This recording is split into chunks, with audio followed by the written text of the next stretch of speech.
আলাইকুম। আসসালামু আলাইকুম। ঈদ উত্তর আপনাদের সাথে একটি বিষয় নিয়ে একটু কথা বলতে চাচ্ছি, তাই আজ আপনাদের মুখোমুখি হলাম। বেশ কিছুদিন যাবৎ একটি প্রশ্ন আমার মনে বারবার ঘুরপাক খাচ্ছে। হয়তো এর উত্তর আপনাদের অনেকের কাছে থাকতে পারে, নাও থাকতে পারে। আমরা সাধারণত যখন আমাদের নেতা নেত্রীদের নাম উচ্চারণ করি, যেমন আমরা যারা আওয়ামী লীগ করি, তার মাননীয় প্রধানমন্ত্রী জননেত্রী শেখ হাসিনার নাম উচ্চারণ করার আগে দেশরত্ন, মাদার অফ হিউম্যানিটি, জননেত্রী বিভিন্ন উপাধি দিয়ে থাকি। ঠিক তেমনি বিএনপিতেও দেশনেত্রী, দেশমাতা, বারবার নির্বাচিত প্রধানমন্ত্রী বলা হয়, এরশাদের সাথে পল্লীবন্ধু বলা হয়। ঠিক তেমনি বর্তমান প্রেক্ষাপটে সব রাজনৈতিক নেতারাই নিজেদের নামের আগে কিছু টাইটেল ব্যবহার করার চেষ্টা করে। যেমন কিছু আছে রাজনৈতিক হাজি, হজ করে এসেই আলহাজ লেখা শুরু করেন। কিছু আছে অ্যাডভোকেট, নামের আগে অ্যাডভোকেট লেখার জন্য তারা কোর্টে কখনো যায় না, কিন্তু অ্যাডভোকেট লেখে। এটা আমাদের দেশের একটা ট্রেডিশন। আমার প্রশ্নটি এই ট্রেডিশন নিয়ে নয়, এর বিরুদ্ধে নয়, কিন্তু কারো যদি কোনো অর্জন থাকে সেটি তার নামের আগে লিখতে কোনো আপত্তি কারোরই থাকা উচিত নয়, তেমনি আমারও নেই। আমি আজ আপনাদের সামনে একটি পোস্টার উপস্থাপন করব, আপনারা একটু দেখুন। এই পোস্টারটি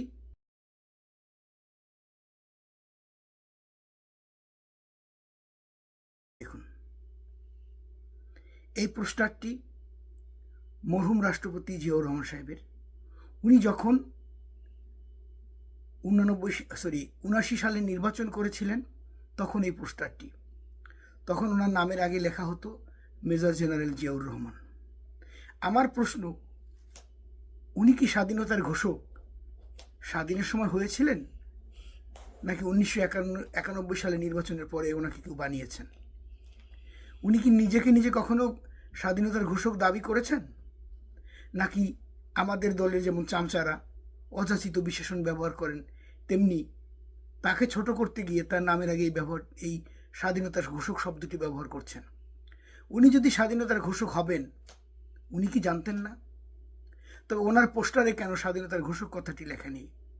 আমরা যদি জাতির জনক বঙ্গবন্ধুর নাম কোথাও লিখি, তার নামের সাথে জাতির জনক বঙ্গবন্ধু শেখ মুজিবুর রহমান পুরো নামটি লিখি। 79 সালে কি উনি স্বাধীনতার ঘোষক ছিলেন না? ওনার নামের আগে মেজর জেনারেল ছিলেন, কিন্তু স্বাধীনতার ঘোষক শব্দটি ছিলেন না। উনি কি কখনো দাবি করেছেন উনি স্বাধীনতার ঘোষক? আমাদের বর্তমান প্রধানমন্ত্রী তারেক রহমান সাহেব স্বাধীনতা দিবস অনুষ্ঠানে 72-এর 26শে মার্চের বিচিত্রার একটি প্রতিবেদনের উদ্ধৃতি দিয়ে জিয়াউর রহমান সম্পর্কে গল্প করেছেন। আমার কাছে বেশ ভালো লেগেছে, কিন্তু একটু খটকাও লেগেছেন। জিয়াউর রহমান কি শুধু উপসংহার করেছিলেন? উনি কি শুধু বলেছিলেন এইভাবে স্বাধীনতার যুদ্ধ হয়েছে, নাকি আগে আরও কিছু বলেছিলেন? উনি যদি আগে আরও কিছু বলে থাকেন, যদি আপনার সৎ সাহস থাকে, আপনি যদি জিয়াউর রহমান সাহেবকে সম্মানিত করতে চান, তাহলে 72 সালের বিচিত্রার জিয়াউর রহমান সাহেবের সেই কলামটি প্রকাশ করুন। উনি ওখানে কি বলেছিলেন আমরা জানতে চাই। আমি জানলেও হয়তো দেশবাসী বা তরুণ প্রজন্মের অনেকেই জানে না। দয়া করে বিচিত্রার সেই পূর্ণ ভাষণ, সেই সম্পূর্ণ লেখাটি প্রকাশ করুন। তাতে অনেক কিছু পরিষ্কার হয়ে যাবেন, কে ঘোষক কে পাঠক। আর আমি এই যে অযাচিত যারা অন্যায়ভাবে ইতিহাস বিকৃত করতেছেন, আমি তাদের কিছু অনুরোধ করব, দয়া করে এই ইতিহাস বিকৃতি বন্ধ করুন। বর্তমান প্রজন্ম আপনাদেরকে ক্ষমা করবে না। এরা অনেক অ্যাডভান্স, এরা জানেন, এরা বোঝেন, আপনি বললেই মানবেন না। দয়া করে, আমাদের দলের কিছু চামচা আছে, বর্তমান সময়ে দেখতেছি অনেক চামচা বেরিয়েছেন, যারা অযাচিত অনেক কথাবার্তা বলে ফেলেন। এগুলি বলা বন্ধ করুন। যদি প্রমাণ থাকে তাহলে আমি এখন যে প্রমাণটি দিচ্ছি এরকম দুই একটা প্রমাণ দিন।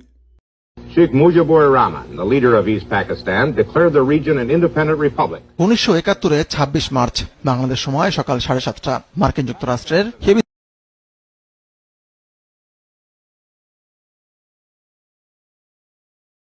এরকম দুই একটা প্রমাণ দিন। এই দেখুন, মার্কিন যুক্তরাষ্ট্রের টেলিভিশনে সংবাদে বলা হচ্ছে বঙ্গবন্ধু শেখ মুজিবুর রহমান স্বাধীনতার ঘোষণা করেছেন। পাকিস্তানের সরকারি গেজেট প্রকাশ করে বলেছে শেখ মুজিবুর রহমান স্বাধীনতার ঘোষণা করেছে। যদি এরকম কোনো বিশ্ব মিডিয়ায় বা পাকিস্তানি কোথাও দালিলিক থাকে দয়া করে প্রকাশ করুন, যদি না থাকে এই বিভ্রান্ত ছড়াবেন না। আপনারা দিন দিন কিছু নেতারা, আমার দলেও আছে অন্য দলেও আছে, আপনারা দেশটাকে রসাতলে নিয়ে যাচ্ছেন, আমাদের তরুণ প্রজন্মকে বিভ্রান্ত করতেছেন, ইতিহাস বিকৃত করতেছেন। দয়া করে ইতিহাস বিকৃতি বন্ধ করুন। জয় বাংলা, জয় বঙ্গবন্ধু।